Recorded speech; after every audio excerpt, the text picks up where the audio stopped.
Assalamu alaikum, brothers. So I decided to do a quick video just to, explain uh, lessons 3, 4, and 5, or maybe 6 also, of our Quranic language course.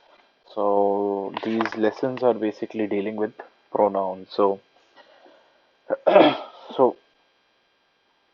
basically, in Arabic, we have, like in English, we have pronouns like he, him, his, her, she, it, all these things. So in Arabic also we have pronouns, of course.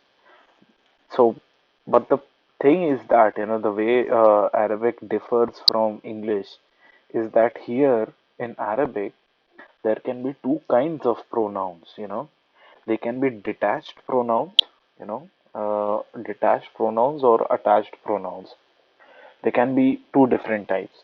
So when we are saying something like his book, you know, his book. So his is actually not joined with the noun, that comes uh, after it, like book. His is not joined with the book. It's a separate word in itself. That's why it is detached pronoun. So this is detached. But in Arabic, in English, we do not have this concept that how can his be joined with the word book. But in Arabic, we can have this, and that is lesson number 4 and 5.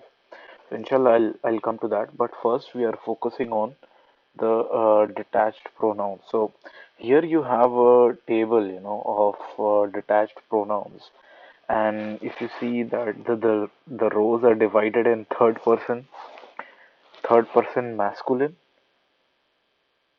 you know, third person masculine, third and third person feminine. Basically, third person. We use third person when we are talking about someone. Like if you and me are talking about a third person, what are the pronouns that we are going to use? We are going to say he or she, or we are going to say they or them, So these are the kind of pronouns that we're going to use, and these are third person pronouns.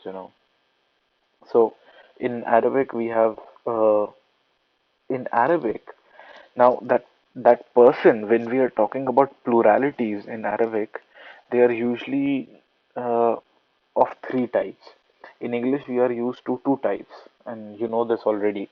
Like in English, we say box or boxes, one box or multiple boxes.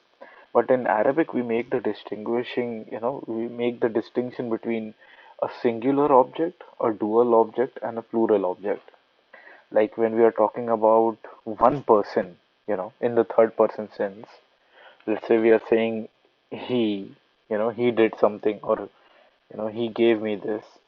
So he is basically saying that we're talking about a man.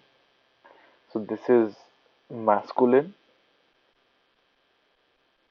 and we are talking about a singular person. In Arabic, we call it huwa. Like this is huwa. So this is what we say. And if we want to talk about two people, two men, we will say huma. You know, huma. And if we want to talk about, if we want to say, multiple people, multiple men, we will say hum. So, likewise, when we are talking about she, a woman, we will say hiya, homa, hunna. And likewise, when we are, so this is the third person, huwa, huma, hum, hiya, homa, hunna. When we are talking in second person, like if you and me are talking, and I am, referring to you, I am talking directly to you. So I will say you, right? So you, if I'm talking to a single person, if I'm just talking to you, I say anta. If there are two people, I say antuma, you two. And if I'm talking to, let's say, an audience, and I want to say you all, I will say antum. Likewise, but this is the distinction. Again, we have to make a distinction between a masculine and a feminine. Like anta, antuma, antum. And we're talking about when we're talking to someone from the feminine gender, we say anti, antuma, antunna. So huwa, huma, hum, hiya, huma, hunna, anta, antuma, antum, anti, antuma, antunna. And when I'm talking about myself, when I'm referring to myself, I say I, right? It's like either I or we, you know. I did this or we did this. So this is how we say ana. And nahnu is used for both the cases when we are two people and when we are, multiple people. So this is what we have. So this is actually a table which you need to memorize. It's important to memorize this. So if you go online, there are many songs, and you can convert this table into a song and then huwa huma hum, hiya huma hunna, you can make it a song and memorize. And there are certain things which will, help you, uh, you know, uh, remember them better. So one of those things is that all the third person masculine and feminine they begin with ha. This round ha, this small ha. So we have ha, hua. It begins with ha. Hua, huma, hum, hiya, huma, hunna. So whenever you see this small ha, then that means that we're talking about someone who is in the third person, right? Similarly, if we are talking about someone in the second person, you will see that all the second person pronouns they begin with anta, or these letters at least, hamza, noon, and ta, these three. So anta, antuma, antunna. Sorry, anta, antuma, antum, anti, antuma, antunna. So this is one more thing, how you can memorize this. Another thing that you see, which is given in the next page, all the dual masculine and feminine pronouns end with ma. So if we are talking about duals, masculine, it's huma is the same. So in a dual, there is no distinction between whether it's masculine or feminine. Same thing that we see in second person also, in second person dual, again, antuma, antuma. So we don't make any distinction between whether it's a masculine or a feminine. So yeah, so they're just quick points. They will sit inside your head. And yes, the feminine second and third person plural they end with noon with the tasdeed.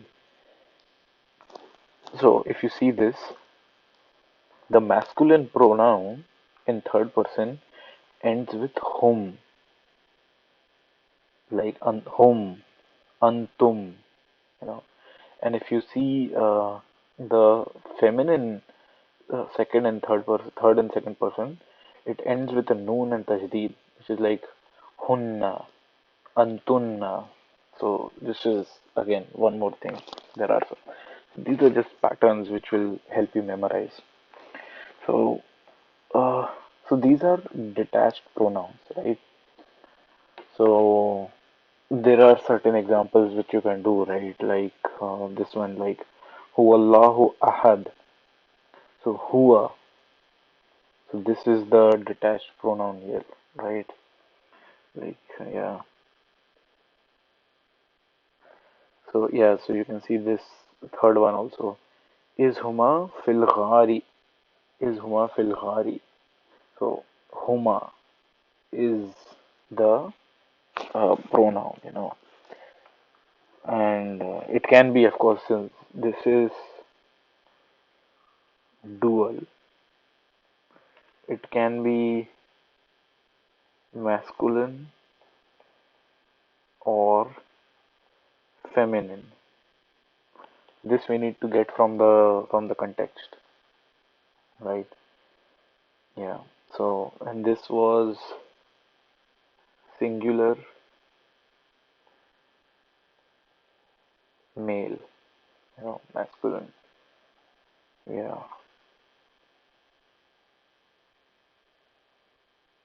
Mm, mm. So these are some of the examples which you can, just try on your own. And so this is more for lesson number 3.